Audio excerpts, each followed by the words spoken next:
The message came on a Tuesday morning. Admiral Kyle Bennett was drinking his coffee when the communication screen lit up with an alien face. The creature had purple skin and 4 yellow eyes. Its mouth moved in ways that made Kyle's stomach turn. "Humans." "Of Earth," the alien said. Its voice was cold and sharp. "I am Overlord Vexthara of the Zephyrian hegemony. We have watched your little world for some time. You are insects compared to us." Kyle set down his coffee cup. His hands shook a little. He had been waiting for this day for 10 years. Earth scientists had detected alien ships at the edge of the solar system. They knew someone was coming.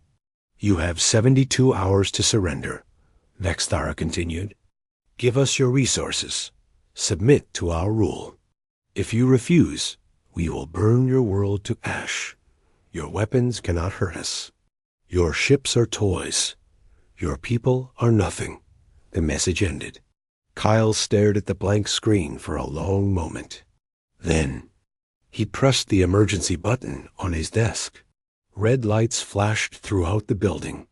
Sirens wailed in the distance.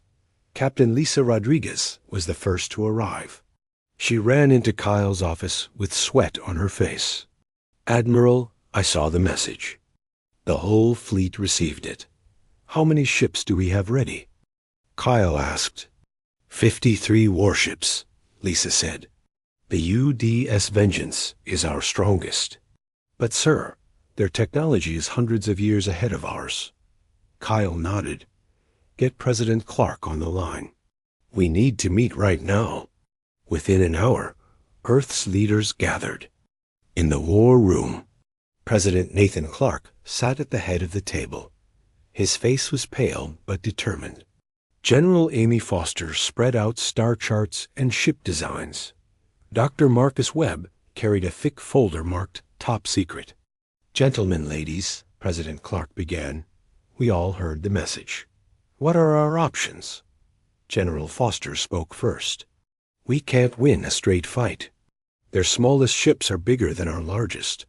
Their shields can stop our missiles. Their weapons can cut through our armor like paper." "So we surrender?" asked Ambassador Jake Morrison. "We become slaves?" "Never," President Clark said firmly. "Dr. Webb, what do you have for us?" Dr. Webb opened his folder. Inside were photos of strange metal pieces and glowing crystals. "For the past 5 years, we've been studying crashed alien ships. Small scouts that got too close to our defense satellites. We've learned things." He pulled out a blueprint. "Their technology is amazing, but it has weaknesses. They rely too much on computers. Their shields work on specific frequencies. Their power cores can be overloaded if you know how." Kyle leaned forward. "What are you saying, Doctor?" "I'm saying we can't beat them at their own game. But we can change the rules." Dr. Webb smiled for the first time in months. "We've built weapons they've never seen before. Small ones. Sneaky ones. We call them quantum disruptors." Lisa looked confused. "How do they work?" "They don't destroy things directly," Dr. Webb explained. "They make alien technology stop working. Their computers crash. Their shields fail. Their engines die." General Foster studied the blueprints. "How many do we have?" "Enough to arm every ship in the fleet, plus ground-based units, plus something special." Dr. Webb pulled out another photo. It showed thousands of small metal balls. Drone swarms. Each one carries a quantum disruptor. They're too small for alien sensors to track. President Clark stood up. "How long do we have?" 72 hours, Kyle said. "But they'll probably attack sooner if we don't respond." "Then we respond," the president said. "Ambassador Morrison, prepare a message. Tell them we refuse their demands. Tell them Earth will never surrender." Jake Morrison looked worried. "Sir, that's a death sentence." "Maybe," President Clark said. "But humans don't kneel to anyone, not even aliens. The next few hours passed quickly. Every ship in Earth's fleet prepared for battle. Crews loaded the new quantum disruptors.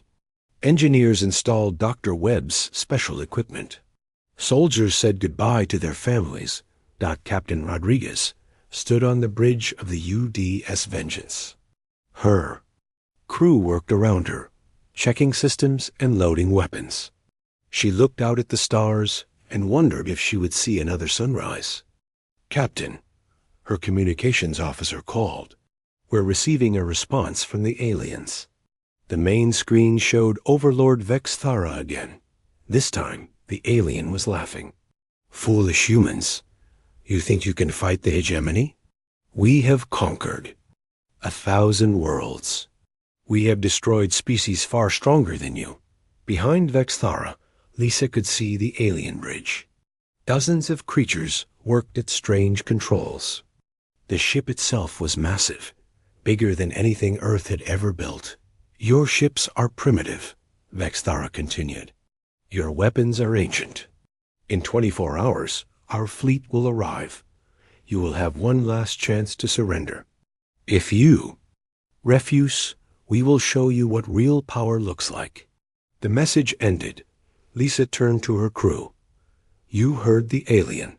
We have 24 hours to get ready. Check every system twice.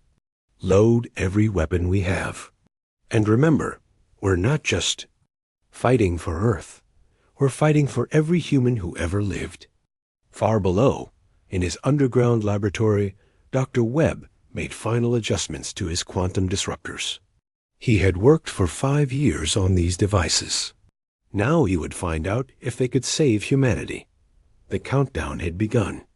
Earth's fate hung in the balance, but the aliens had made one mistake. They thought humans were weak.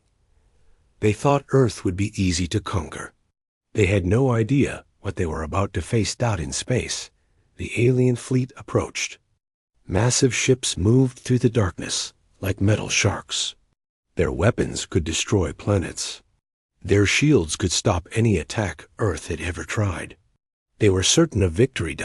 They were about to learn how wrong they were. The alien fleet dropped out of hyperspace just as the sun rose over Earth. 50 massive ships appeared in the sky, each one the size of a city. Their hulls were black metal that seemed to drink in the light. Strange symbols glowed along their sides. Fleet Commander Kethmer stood on the bridge of the largest ship. He was taller than Overlord Vexthara, with 6 arms and skin like polished stone. His 4 eyes watched Earth through the main view screen. "Such a small world," he said to his officers. "I brought only a patrol fleet. This will be over in an hour." One of his officers, a young Zephyrian named Velther, checked his instruments. "Commander, we're detecting 53 human ships moving to intercept us." Kethmer laughed. 53? I expected more. Their largest ship is smaller than our shuttles. This is almost boring." On Earth, Admiral Bennett watched the alien fleet through his command center screens. The enemy ships were beautiful and terrible. They moved with perfect formation, like a school of metal fish.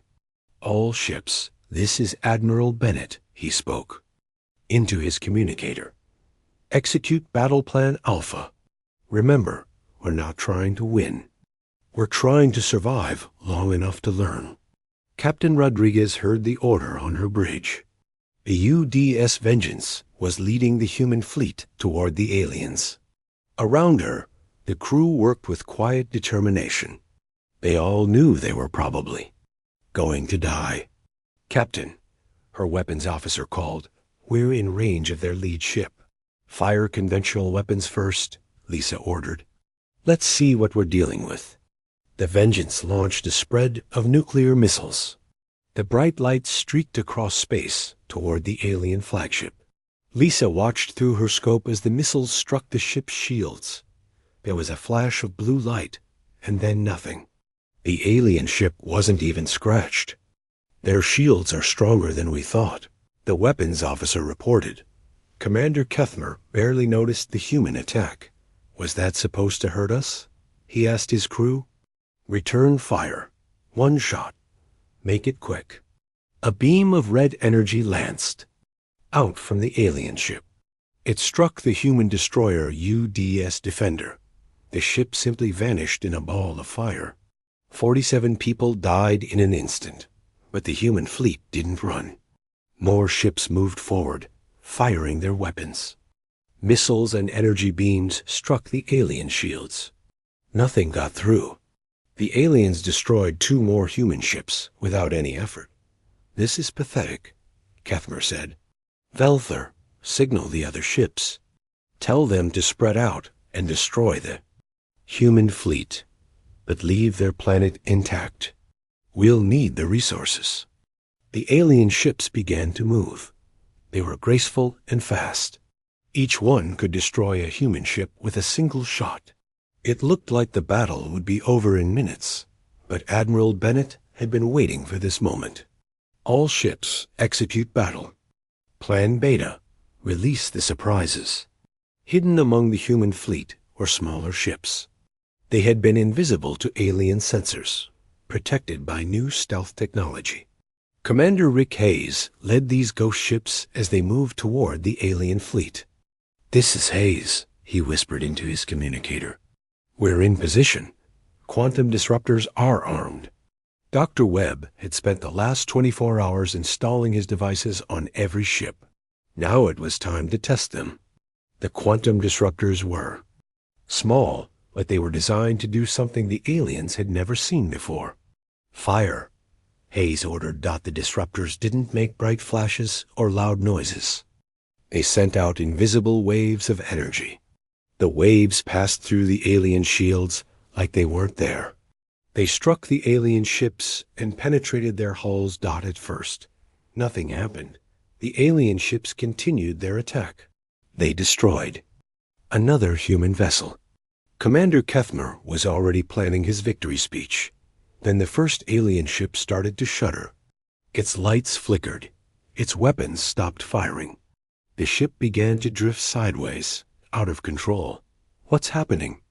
Kethmer demanded. Velther checked his instruments. His face went pale. "Sir, the destroyer Vexahan is reporting total system failure. Their computers are down. Their engines are dead."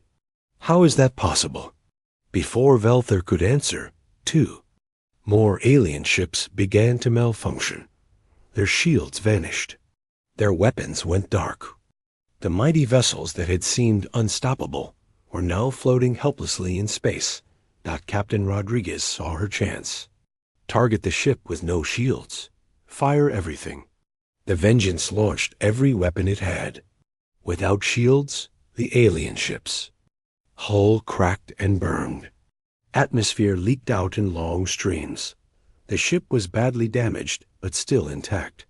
"Impossible," Kethmer said. "Their weapons are too primitive to hurt us." But across the battlefield, more alien ships were failing. The quantum disruptors were spreading through the alien fleet like a virus. Each ship that was hit began to malfunction. Some lost power. Others lost control. A few began to drift toward Earth's atmosphere. On the planet's surface, Colonel Beth Turner watched the battle through her command post. She had been waiting for this moment. All ground units launched the swarms. Across Earth, hidden launch sites opened. Thousands of small objects shot into the sky. They looked like metal insects, each one no bigger than a baseball. But they moved with purpose, streaming toward the alien fleet. The alien sensors couldn't track objects so small. The swarms passed through the battle zone unnoticed. They attached themselves to alien ships like parasites. Each drone carried a quantum disruptor. Commander Kethmer watched his fleet fall apart. Ship after ship went dark. His own vessel was starting to show problems. Lights flickered on the bridge. Some of his officers' stations stopped working. "Sir," Velther said, his voice shaking, 30% of our fleet is offline. The humans are using some kind of weapon we've never seen before." "That's impossible," Kethmer said. They're primitives. They don't have technology like this. But the evidence was all around him. The human fleet, which should have been destroyed in minutes, was still fighting. Their ships were small and weak, but they were winning. Admiral Bennett watched the battle turn. He had lost 12 ships, but the alien fleet was in chaos. Nearly half of their vessels were drifting dead in space. The others were fighting with reduced power. "This is Bennett to all ships," he announced. "Phase 2 is working. Now we find out what these ships look like on the inside. Boarding parties, you are cleared to launch." Captain Rodriguez led the first boarding party. Her ship docked with a disabled alien vessel. She and 20 Marines forced their way through the airlock. Inside, they found a ship unlike anything they had ever seen. The corridors were huge, built for creatures much larger than humans. Strange symbols covered the walls. The air was thick and hot. Emergency lights cast everything in. Red shadows. "Stay together," Lisa ordered her team. "We don't know what we'll find." They moved deeper into the ship. They found alien crew members huddled inside passages. The creatures looked scared and confused. Their technology had failed them, and they didn't know how to fight without it. The battle continued for 3 more hours. By the end, 28 alien ships were disabled or destroyed. The remaining vessels tried to retreat, but the human fleet pursued them. Commander Kethmer's flagship was the last to fall dot as his ship died around him. Kethmer finally understood. The humans weren't primitive. They were something far more dangerous. They were clever. They had studied their enemies and found weaknesses that no one else had ever discovered. "Send a message to the hegemony," he told Velther. "Tell them ... tell them we underestimated the humans. Tell them Earth is not defenseless." But the message would never be sent. The quantum disruptors had destroyed the ship's communication systems. The hegemony would have to learn about humanity's strength the hard way. The first battle was over. Earth had won. But Admiral Bennett knew this was just the beginning. The aliens would come again, and next time they would be ready. The question was, would humanity be ready too? 3 days after the battle, Earth scientists crawled through the wreckage of alien ships. They found technology beyond their wildest dreams. Computers that thought faster than human brains. Engines that bent space and time. Weapons that could. Crack Planets and Dr. Webb stood inside the captured flagship, looking at the alien bridge. Everything was huge and strange. The controls were made for creatures with 6 arms and eyes that could see different colors. "This is incredible," he said to his team. "Look at these power cores. They're 100 times more efficient than anything we've built." His assistant, a young engineer named Carl Davis, pointed to a wall covered in alien writing. "Doctor, I think this is their database. If we can crack it, we'll learn everything about their empire." Meanwhile, tech specialist Sam Phillips worked on a different problem. He sat at a human computer, typing code at incredible speed. For months he had been studying alien communication signals. Now he was building something special.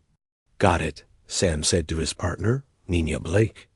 "I figured out how their neural networks work. Their whole fleet is connected by quantum links. If I can get a virus into their system, ... What kind of virus?" Nina asked. Sam smiled. "The kind that makes their ships forget how to fly."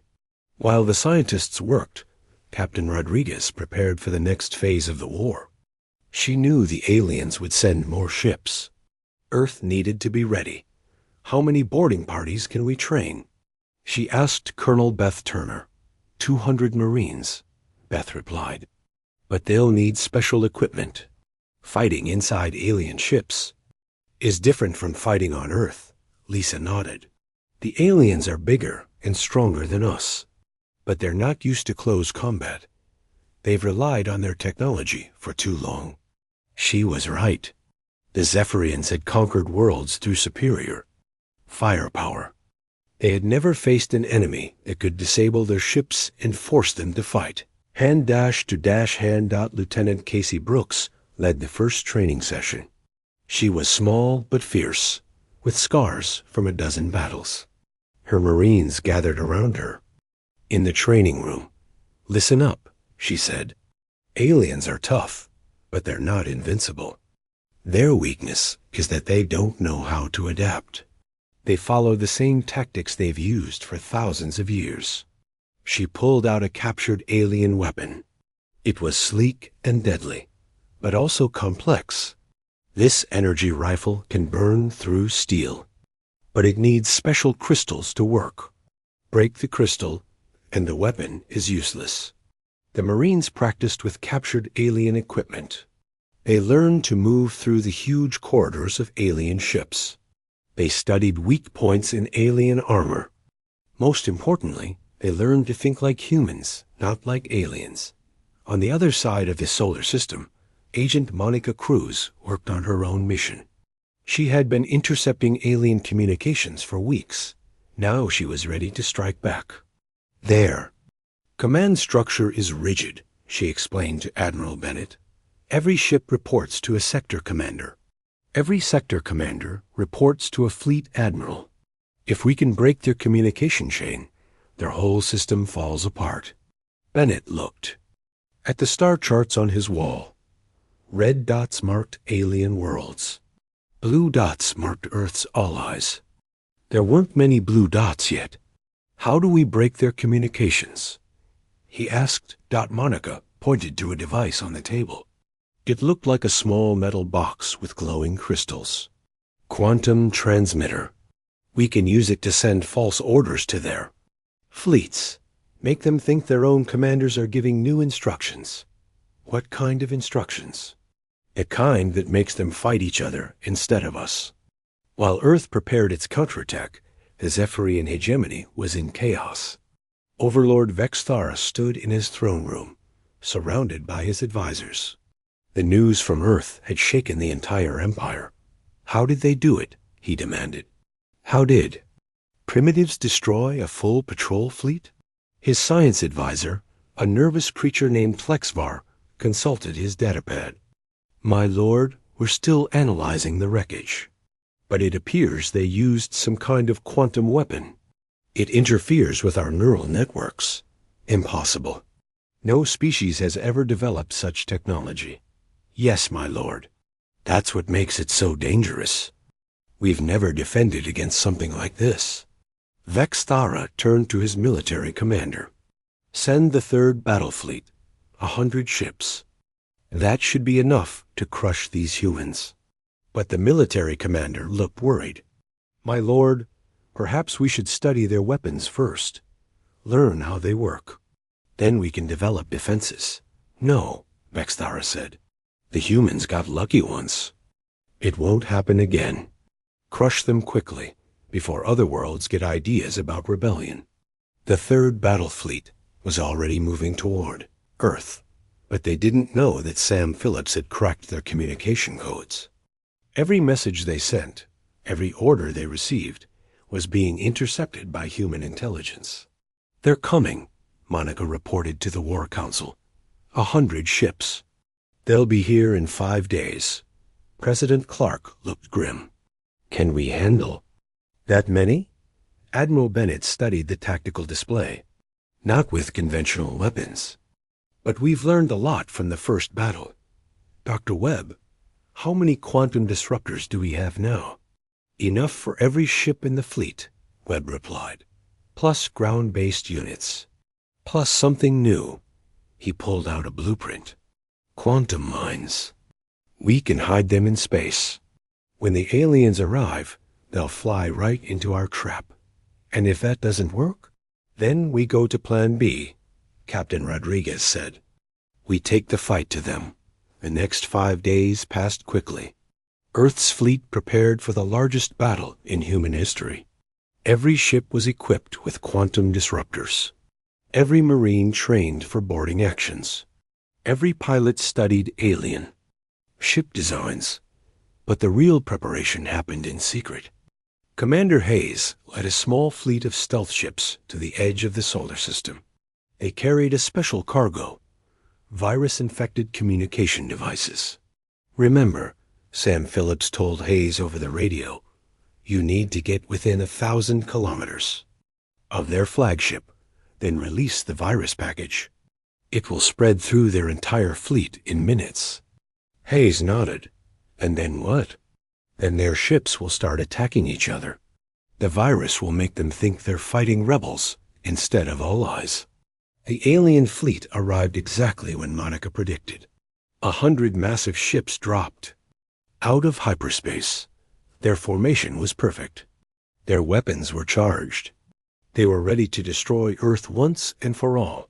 Admiral Keck Still commanded the 3rd Battle Fleet. He was older than Kethmer, with more experience. He had conquered 30 worlds in his career. Earth would be number 31.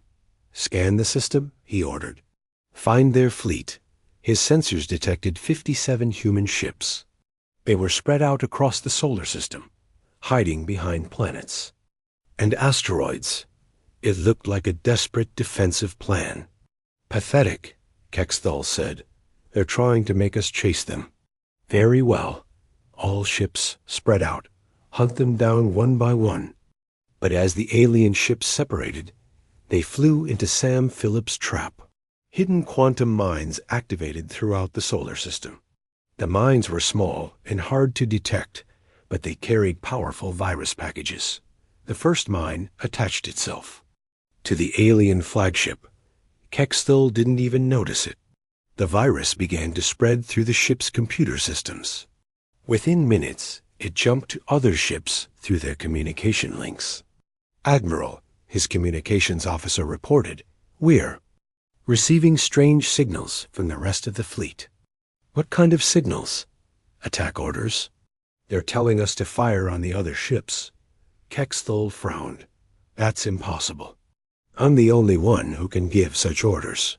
But across the alien fleet, the same thing was happening. Ships were receiving orders to attack their allies. The virus made them think they were fighting rebels and traitors. The first shots were fired by accident.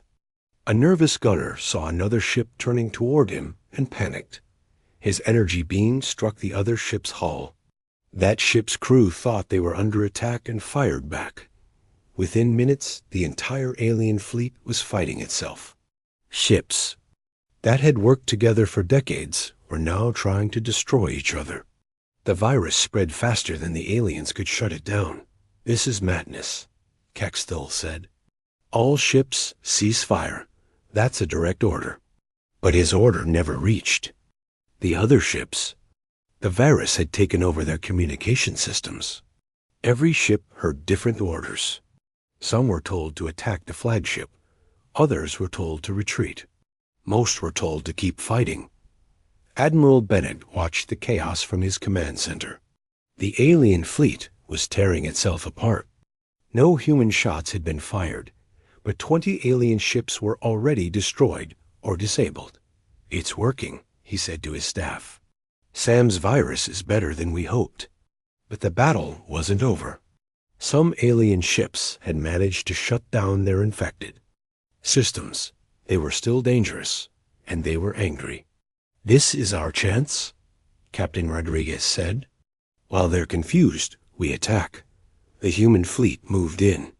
They had learned from the first battle. They knew where the aliens were weak. They knew how to exploit their technology. Now the tide of war was turning. Earth was no longer the victim. Now they were the hunters, and the aliens were the prey. 2 weeks after the second battle, Earth's war machine was running at full speed. Factories worked day and night building new ships. Each vessel was a hybrid of human and alien technology. They were faster than anything Earth had ever built. But they still had human hearts. Admiral Bennett stood in the command center of the UDS Retribution, Earth's newest flagship. The ship was twice the size of the old Vengeance, built from salvaged alien materials. Its hull gleamed with quantum armor that could stop most energy weapons. "Admiral," his communications officer called, "we're receiving surrender requests from 17 alien worlds." Bennett looked at the galactic map. Red dots marked Zephyrian territories. Many of them were starting to blink, showing worlds that wanted to join the human alliance. The news of Earth's victories was spreading across the galaxy. "Any word from the hegemony capital?" Bennett asked. "No, sir. Overlord Vexthara isn't responding to our messages. Intelligence suggests he's gathering his remaining fleets for a final assault." Captain Rodriguez entered the command center. Her new ship, the UDS Vengeance II, was docked alongside the Retribution. She carried data pads and battle plans. "Kyle," she said, "we've identified 3 key targets: the military academy world of Kethethara, the industrial complex at Vex Prima, and the research station at Dex Aller. If we can take these worlds, we'll cripple their ability to fight back." Bennett studied the plans. "How many ships do we have ready?" 75, Rodriguez replied, "plus 30 vessels from liberated worlds. The Altarians are particularly eager to fight their former masters." The Altarians were blue-skinned humanoids who had been enslaved by the Zephyrians for 300 years. When Earth's fleet liberated their world, they immediately joined the human alliance. Now their ships fought alongside human vessels. "What about ground forces?" Bennett asked. Colonel Turner's voice came over the communicator. "We have 5,000 Marines ready for deployment. Lieutenant Brooks has been training them in alien environment combat. They're ready to fight on any world." Bennett nodded. "Then we launch Operation Wildfire. Lisa, you take the Academy world. I'll hit the industrial complex. Commander Hayes can handle the research station." The human fleet divided into 3 groups. Each group had a mix of human and alien vessels. They all carried quantum disruptors, but now they also had captured alien weapons. The hybrid technology made them incredibly dangerous. Captain Rodriguez led her group toward Kethethara.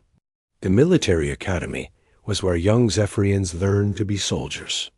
It was also where they kept their military archives. If Earth could capture those records, they would know everything about Zephyrian battle tactics. The Academy world was beautiful.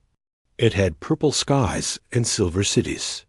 Orbital platforms floated above the planet like metal moons. Each platform was a fortress, armed with the best weapons the Zephyrians had. "This is Rodriguez to all ships," Lisa announced. "Remember, we want to capture the archives intact. Try not to blow up the whole planet." Her fleet moved in carefully. The orbital platforms opened fire with energy beams that could melt steel. But the human ships had quantum shields now, copied from alien technology. The beams bounced off harmlessly. "Return fire," Rodriguez ordered. "Target their weapon systems." The human ships fired back with quantum disruptors. The alien weapons went dark one by one. Within an hour, the orbital defenses were disabled. The planet lay open below them. On the surface, Lieutenant Casey Brooks led the first wave of Marines. They dropped from the sky in modified alien shuttles. The shuttles were fast and hard to hit. They landed near the main Academy building. "Move." "Out," Brooks ordered. "Secure the archives. Watch for booby traps." The Zephyrian cadets fought bravely, but they were students, not soldiers. They had never faced an enemy that could disable their weapons and armor. The human Marines moved through the Academy like ghosts, taking control of key buildings. Meanwhile, Admiral Bennett attacked the industrial world of Vex Prima. This planet was a massive factory complex. It built ships and weapons for the Zephyrian war machine. If Earth could capture it, they would have access to alien manufacturing technology. Vex Prima was not beautiful like the Academy world. It was gray and polluted. Smoke rose from 1,000 factories. The skies were filled with cargo ships carrying materials between the plants. "This place is a nightmare," Bennett's executive officer commented. "It's about to become someone else's." "Nightmare," Bennett replied. "All ships begin orbital bombardment. Target the military factories first." The human fleet rained destruction down on the planet, but they were careful to avoid the civilian areas. Earth's leaders had decided that they would not become monsters, even in war. On the ground, Colonel Turner led an army of Marines and liberated aliens. They fought through the factory districts, capturing key facilities. The Zephyrian workers were too surprised to resist. Many of them had never seen combat. "Secure the main fabrication plant," Turner ordered. "We need those manufacturing systems intact." The third target was the research station at Dex Aller. This was where the Zephyrians developed their most advanced weapons. It was also where they might have defenses against human quantum technology. Commander Hayes led a small but elite force to the research station. The station was built inside a hollow asteroid. It was hidden and heavily defended. Getting inside would be difficult. "This is Hayes to all ships," he announced. "We're going in quiet. No weapons fire unless absolutely necessary. We need to capture their research intact." His stealth ships approached the asteroid slowly. They used alien cloaking technology to hide from the station's sensors. When they were close enough, they fired harpoons and pulled themselves against the station's hull. Marines cut through the metal walls with plasma torches. They found themselves in a maze of laboratories and workshops. Strange devices hummed with alien energy. Computers displayed equations that human scientists could barely understand. "This is incredible," one of the Marines whispered. "They've been developing weapons we can't even imagine." But the research station held more than weapons. In the deepest laboratory, Hayes found something that made his blood run cold. The Zephyrians had been working on a planet-killer bomb. One device could destroy an entire world. "We need to get this information to Bennett immediately," Hayes said. "If they finish building these weapons, they could destroy Earth from across the galaxy." All 3 attacks succeeded. Within a week, Earth controlled 3 of the Zephyrian Empire's most important worlds. The captured archives revealed the locations of every alien military base. The manufacturing plants began producing ships for the Human Alliance. The research station gave Earth access to advanced alien science. But the victories came at a cost. The Zephyrians were fighting harder now. They knew their empire was dying. Some of them chose to destroy their own worlds rather than let humans capture them. Agent Monica Cruz intercepted a message from the Hegemony capital. Overlord Vexthara was planning something desperate. He was gathering every remaining ship for a final assault on Earth. "He's not just bringing warships," Monica reported. "He's bringing the planet killers. Everything that can destroy a world." President Clark called an emergency meeting.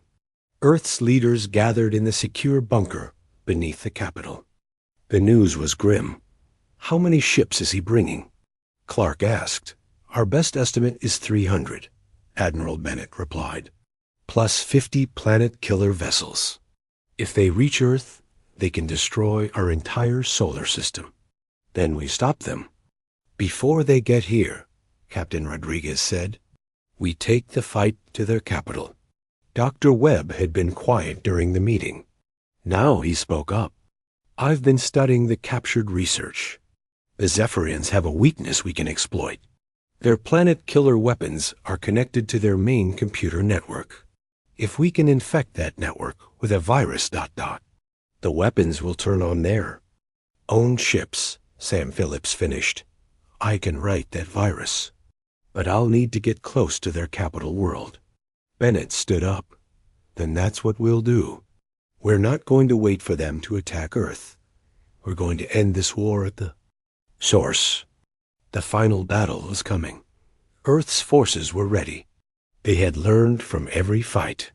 They had captured alien technology and made it better. Most importantly, they had something the Zephyrians had lost, the will to fight for their freedom. The human fleet began to move toward the Zephyrian capital. It was time to finish what the aliens had started. It was time to show the galaxy that humanity would not be anyone's slaves. The hunt was about to become a final confrontation. Earth's children were coming home from the stars, and they were bringing war with them. The human fleet arrived at Zephyr Prime on a cold morning in space. The alien capital world hung before them like a giant jewel. Its surface was covered in silver cities that reached toward the stars. Orbital rings circled the planet, each one a fortress bigger than Earth's moon. Admiral Bennett stood on the bridge of the UD's Retribution, watching the enemy world through the main screen. Around him, his officers worked quietly at their stations. The bridge was tense, but confident. They had come a long way from the desperate defense of Earth. "How many ships are defending the planet?" Bennett asked. 250 warships, his tactical officer reported, plus the orbital fortresses. "And, sir, we're detecting the planet-killer weapons. 47 of them, stationed around the outer ring." Bennett nodded grimly. The planet killers were massive weapons that could destroy entire worlds. Each one was the size of a city block. If they fired on the human fleet, there would be nothing left but space dust. "Status of our allies?" Bennett asked. 130 ships from liberated worlds, came the reply. The Altarians, the Bellari, and 17 other species. They're all ready to fight. Captain Rodriguez's voice crackled over the communicator. From her ship.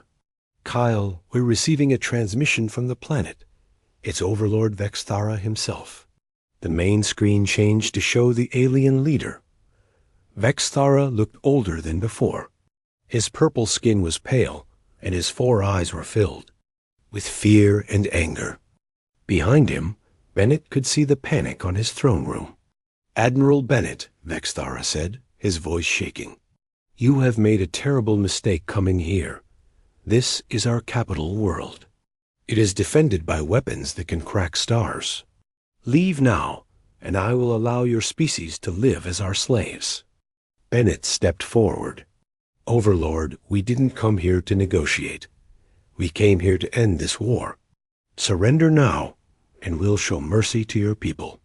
Vexthara laughed, but there was no humor in it. "Surrender? To primitives? Never. I will. See your species burn before I bow to humans." The transmission ended. Bennett turned to his crew. "All ships, prepare for battle. Sam, are you ready with the virus?" Tech specialist Sam Phillips sat at his station, fingers flying over his keyboard. He had spent weeks perfecting the virus that would turn the alien weapons against themselves. "Ready, Admiral. I just need to get within transmission range of their command network. Agent Cruz, what's the status of our intelligence operation?" Monica Cruz checked her instruments. "I've identified the main communication hub. It's in the northern orbital ring. If we can get the virus into that hub, it will spread to every weapon system in the fleet." The battle began with a flash of energy. The alien planet killers fired first, sending beams of destruction toward the human fleet. But the humans were ready. They had studied these weapons during their attacks on other worlds. "Evasive maneuvers," Bennett ordered. "Don't let them lock onto us." The human ships scattered like leaves in the wind. They were smaller and faster than the alien vessels. The massive energy beams passed through empty space where the human fleet had been moments before. "All ships, execute Plan Omega," Bennett announced. "Take out those orbital rings." The human fleet divided into smaller groups. Each group targeted a different section of the planet's defenses. They had learned from every battle. They knew exactly where the aliens were weak. Commander Hayes led a squadron of stealth ships toward the communication hub.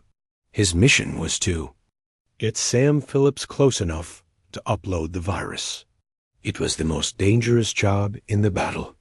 "This is Hayes," he whispered into his communicator. "We're approaching the target. Heavy defenses. We'll need a distraction." Captain Rodriguez heard. The call. "Vengeance 2 to all ships in Group 7. Follow me. We're going to make some noise." Her battle group charged straight at the orbital ring. Energy beams flashed around them like deadly lightning. 2 human ships were destroyed, but the rest pressed on. They fired everything they had. At the alien fortress, the alien defenses turned to face this new threat. Hundreds of weapons swiveled toward Rodriguez's ships. It was exactly what Hayes needed. Now, Hayes said. His stealth ships slipped through the chaos. They reached the communication hub just as Sam finished preparing the virus. "Uploading now," Sam reported. 30 seconds to completion. Those 30 seconds felt like hours. Alien fighters swarmed around the stealth ships. Energy beams crisscrossed the space around them. One of Hayes' ships took a direct hit and exploded. "Upload complete," Sam announced. "The virus is in their system." At first, nothing happened. The alien weapons continued firing. The orbital rings kept launching fighters. Then, slowly, things began to change. The first planet killer weapon suddenly turned and fired on its neighbor. The massive energy beam cut through the other weapon like a knife through paper. Metal and alien bodies scattered into space. "It's working," Sam said with excitement. "The virus is spreading through their network." Across the orbital rings, weapon systems began attacking each other. The aliens tried to shut down their computers, but it was too late. The virus had infected everything. Planet killer weapons destroyed their own support ships. Defense platforms fired on their own fleet. On the planet's surface, Overlord Vexthara watched his defenses tear themselves apart. "What's happening?" he screamed at his officers. "Why are our weapons attacking each other?" His science advisor was frantically checking his instruments. "My lord, it appears to be some kind of computer virus. It's making our systems think they're fighting enemies instead of protecting us. Shut it down. Shut everything down." "I can't, my lord. The virus has infected our entire network. Every computer, every weapon, every ship." Admiral Bennett watched the chaos with grim satisfaction. The alien defenses were destroying themselves more effectively than any human attack could. But he knew the battle wasn't over yet. "All ships move in," he ordered. "Secure the orbital rings. Prepare for ground assault." Lieutenant Casey Brooks led the first wave of Marines to the planet's surface. They landed in the capital city while alien forces were still confused by their malfunctioning equipment. The streets were filled with panicking aliens. "Secure the government buildings," Brooks ordered, "but watch for civilians. We're not here to hurt innocent people." The human Marines moved through the alien city with purpose. They had trained for this moment. They knew where to go and what to do. Most of the alien soldiers surrendered without a fight.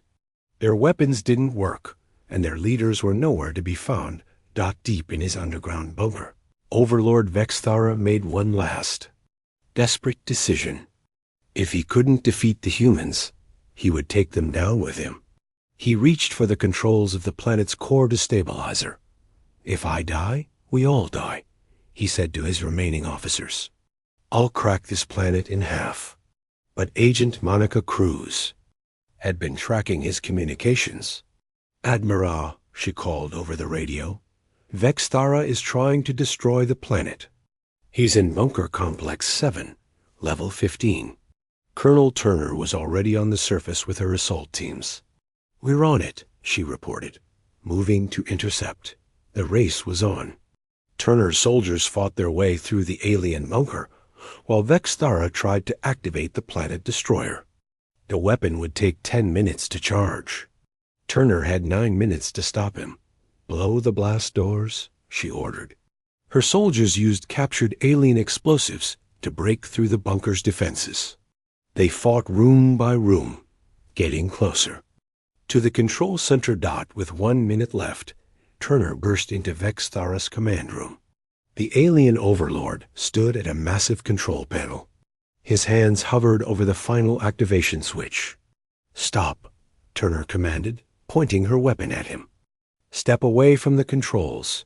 Vexthara turned to face her. For the first time, he looked truly defeated. "You think you've won, human?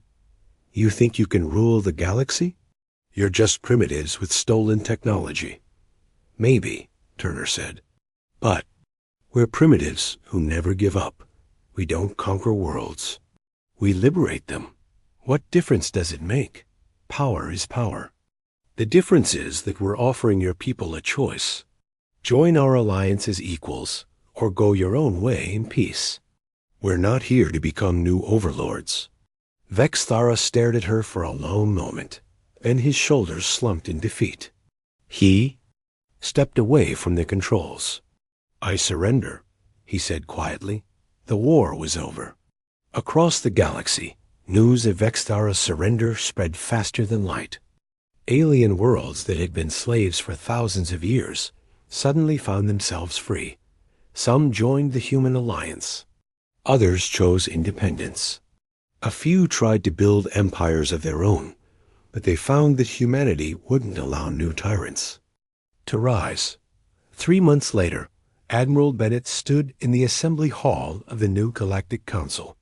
Representatives from hundreds of worlds gathered to write the laws that would govern their alliance. Humans sat beside aliens who had once been enemies. President Clark gave the opening speech. "We gather not as conquerors and conquered, but as equals. The age of empires is over. The age of cooperation begins today." Dr. Webb had become the head of the Technology Sharing Initiative. His quantum disruptors were now being used to power hospitals and schools instead of weapons. "Science belongs to everyone," he announced at the first council meeting.